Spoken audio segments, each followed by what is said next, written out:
भारतवासियों को मेरा नमस्ते।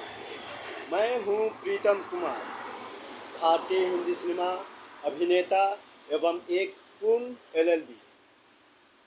कुछ समय पहले ही मैंने सोशल साइटों के माध्यम से, सोशल माध्यमों से, यूट्यूब से मनी मेराज एक अभिनेता, एक एक्टर, पहले यह चलचित्र बनाया करता था। मैंने भी देखा है, सोशल माध्यमों पर बनाया करता था, उससे प्रकाशित किया करता था। अब इसका चलचित्र, इसका फिल्म मैंने देखा और फिल्म पूरा नहीं देखा। मनी मेराज के बारे में बता रहा हूँ कि एक चलचित्र बनाने वाले को एक पिक्चर, एक मूवी मिल गई और मैं भी अभिनेता हूं। अब तक मैं भी भारतीय हिंदी सिनेमा में एक सफल व्यक्ति रहता। यह चलचित्र, यह वीडियो सभी भारतवासियों को देखना बहुत आवश्यक है, जितना ही एक प्रधानमंत्री के भाषणों को सुनना आवश्यक है। मैं भी एक साधारण व्यक्ति तो नहीं हूँ, आम व्यक्ति तो नहीं हूँ, मैं भी एक बहुत खास व्यक्ति तो हूँ, लेकिन आज उतनी दुनिया जान नहीं रही। मनी मेराज को एक सफल चलचित्र मिला और मेरे पास प्रमाण पत्र भी है, सब कुछ है। मैं सन 2016 में 6 से 7 महीने के लगभग भारतीय हिंदी सिनेमा मुंबई में स्ट्रगल किया हूँ। और उस समय मैं बतला दूँ कि मुंबई माढ़ा में भी ऑडिशन चला करता है और मुंबई जुहू चौक, कुछ और स्थानों में भी ऑडिशन चला करता है फिल्मों का। किस अभिनेता को, किस अभिनेत्री को कितना बड़ा चलचित्र, कितना बड़ा मूवी मिल जाएगा, कितना छोटा मूवी मिल जाएगा, उसकी क्षमताओं पर निर्भर करता है और बहुत सी बातों पर निर्भर करता है।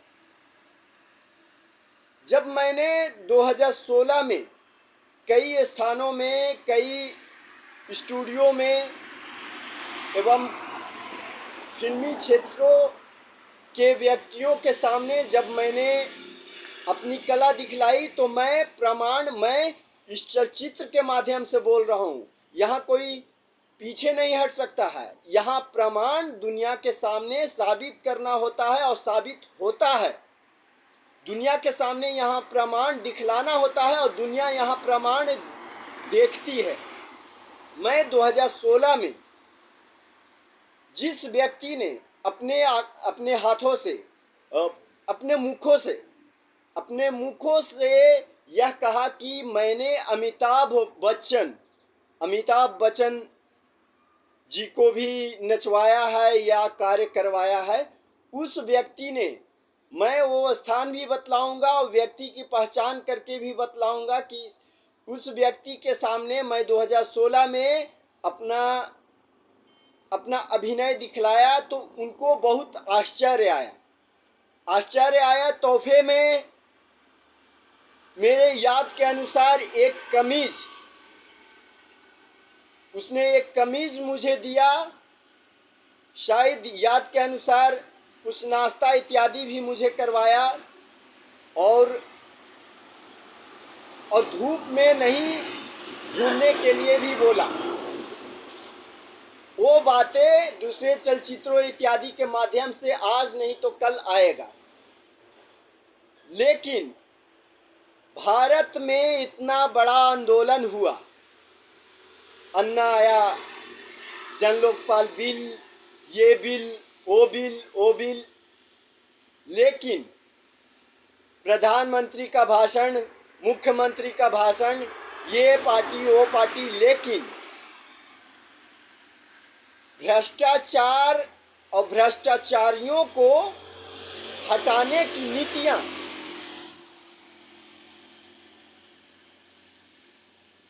इतने सारे नेतागणों में से किसका दिखता है दुनिया के सामने?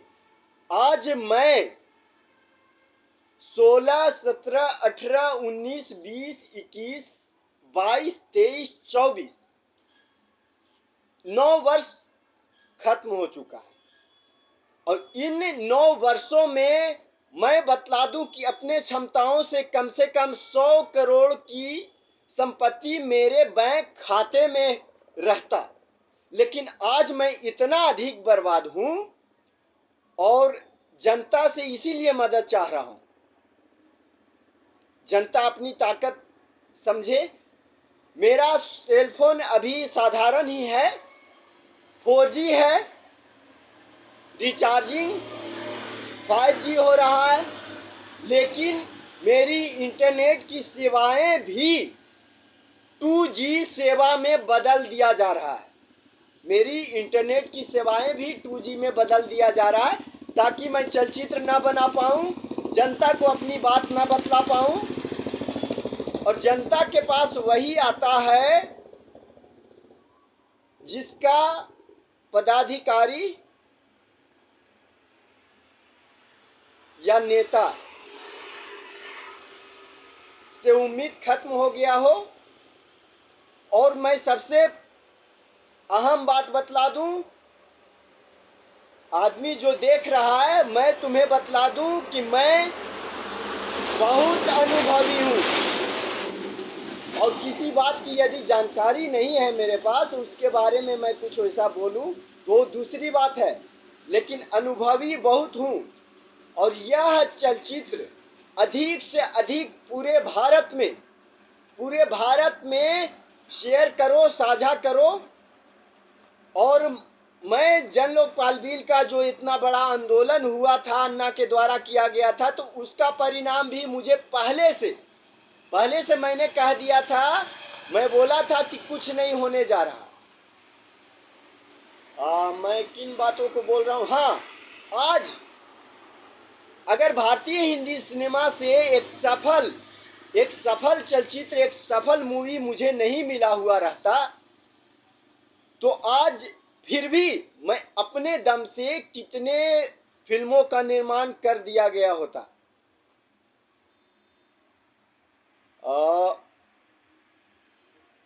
मैं बतला दूं कि मेरी सेवाएं 4G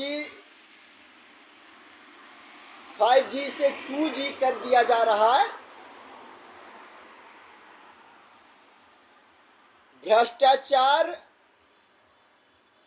भ्रष्टाचार खत्म करने की नीतियां नहीं है, राज्य सरकार हो या केंद्र सरकार हो। और मैं बतला दूं कि मैं भी बिहार के गया जी से हूं। बिहार के गया जी पटना से 92 किलोमीटर की दूरी है।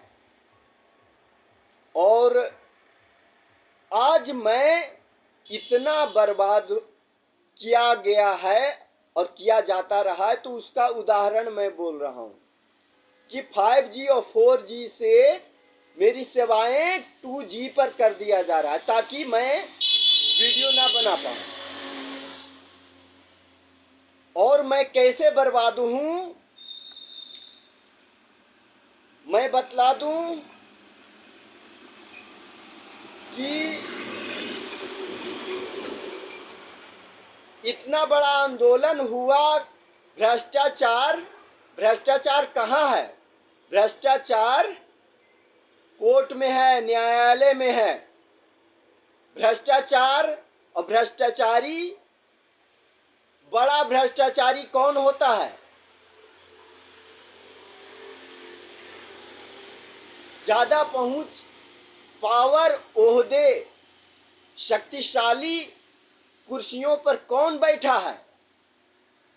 आज मनी मेराज को पिक्चर मिल गया, प्रीतम कुमार को पिक्चर न मिला। क्यों? पहले जो राष्ट्रीय मानसिकता का है वो ध्यान से सुनो, और जो स्टेट स्तरीय, राज्य स्तरीय मानसिकता का है, तो बिहार वासियों तुम भी सुनो। मैं झूठा नहीं बोल रहा हूं, सब कुछ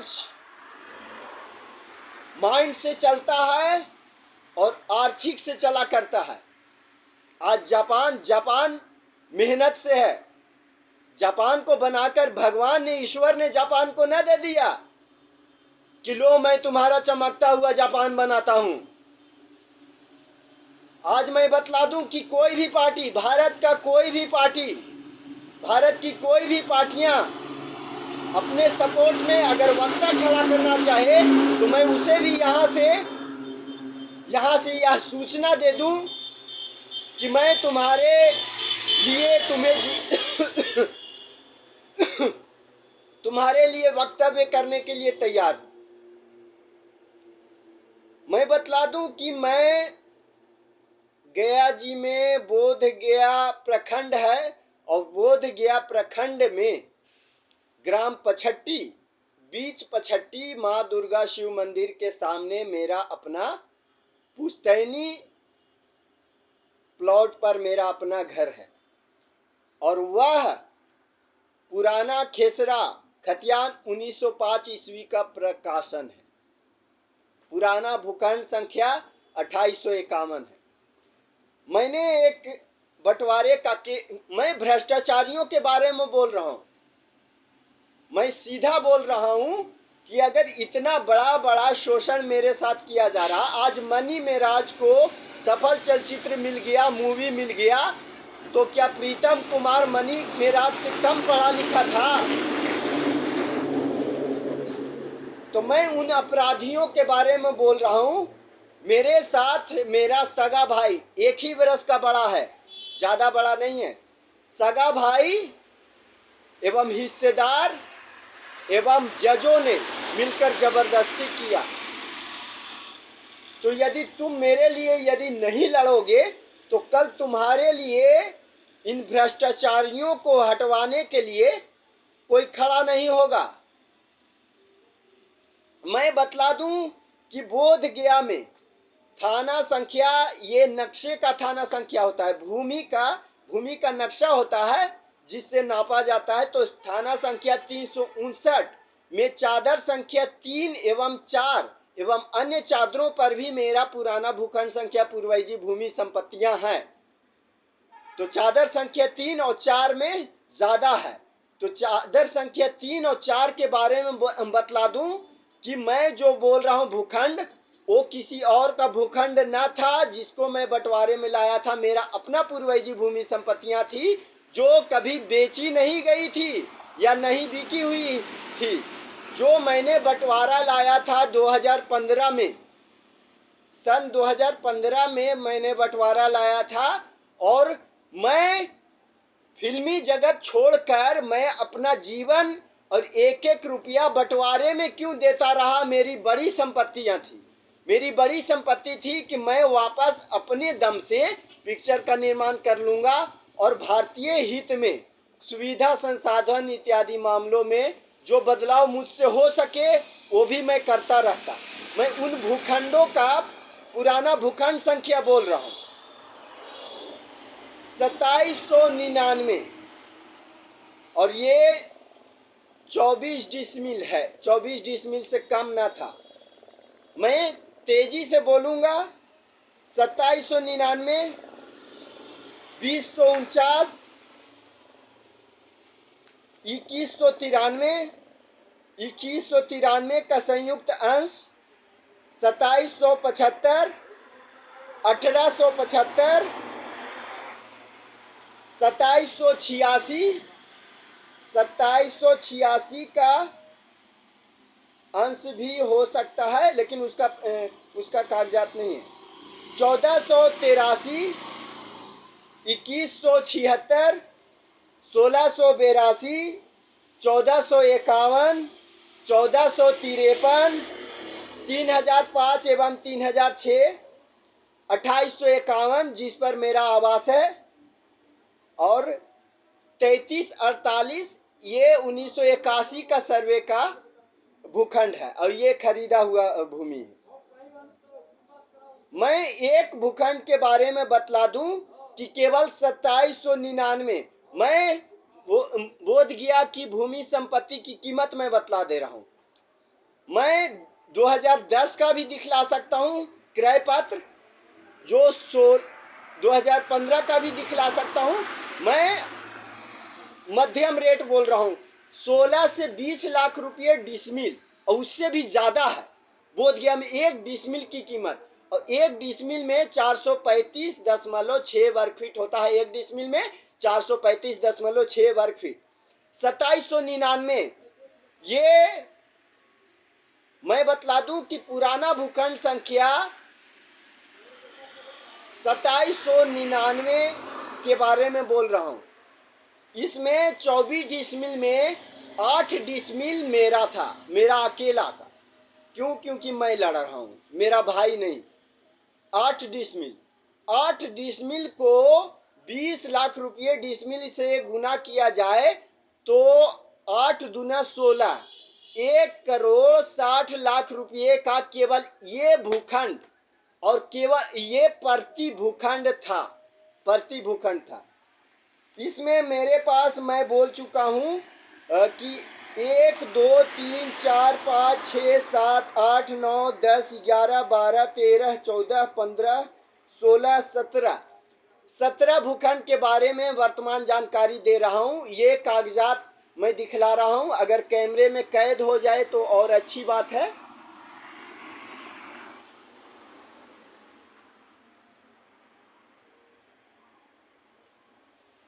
तो मैं बतला दूं कि मेरी सहायता करो और